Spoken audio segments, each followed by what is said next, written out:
Hi, I'm Mark Stevens, author of Adventures in Legal Land, and this is part 2 of beating civil traffic tickets. And what I'm going to discuss today is how to impeach a witness, a government witness, by asking only 2 questions. And typically when you get a traffic ticket, the only witness against you is a police officer. It's just basically your word against his. And as the accuser, see, a lot of people may say, well, these questions aren't appropriate for the police officer. Well, that's just going in and showing that the officer's not competent to testify. He wrote the ticket. He's supposed to be able to answer questions, and you're supposed to have a right to confront your accuser and demand the nature and cause of the charge and proceedings. And you're supposed to be able to question a police officer or any witness on prior testimony, whether it's written or oral. And what he puts on the ticket is written testimony. He's making an allegation against you, and you're supposed to have every right to confront him and question him on it. They don't like you to ask questions because, as you'll see, it's very easy to show that the officer has no idea what he's talking about. They don't teach him these things, and even if he could answer the 2 questions, it doesn't help him. It just digs a deeper hole for them. And to show that, I want to just restate, from the last video, why you have government, because it forms the basis of the questions. And the public relations is, and we know this is all bull, we know this isn't true, but it's just propaganda, is that the government was created to protect and maintain individual rights. And you can find that in several state constitutions and the Declaration of Independence. So from there we know that the jurisdiction of the court is of course limited to protecting and maintaining individual rights. Therefore, for there to be a case or controversy, as the courts have consistently held, there has to be the violation of someone's rights and damage.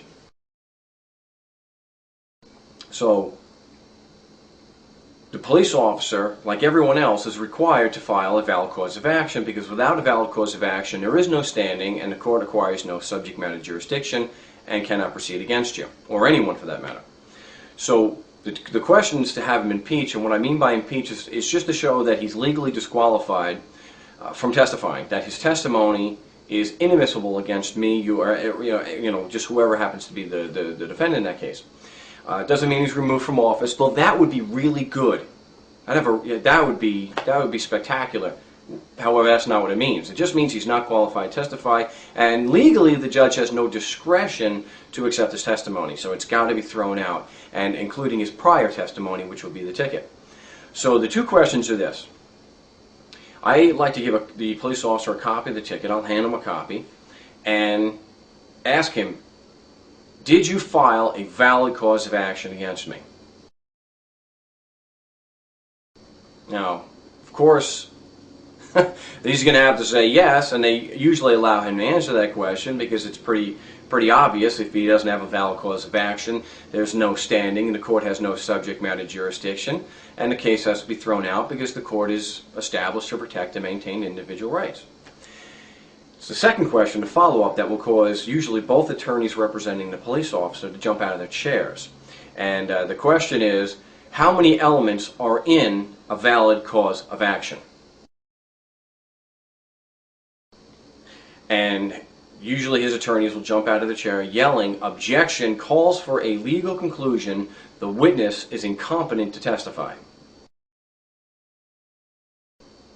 Now, he could say he's unable to testify. They'll say it's outside the scope of his expertise. It means the same thing. He is not qualified to testify to those matters. But they allowed him to answer the first question. That's okay, because it helps their case. But once you ask him to explain what he said, now they've got a problem with it. What they don't understand is that the judge will always sustain the objection, which is exactly what I'm looking for. Which means the witness is incapable or unable or incompetent to testify, which now requires the judge to strike all the testimony. And it's that simple. Doesn't mean the case is going to get thrown out, because again, traffic courts are scams ran by criminals. Yeah, they wear robes, they wear suits, but they're criminals nonetheless. But it's just that simple to be able to impeach a government witness.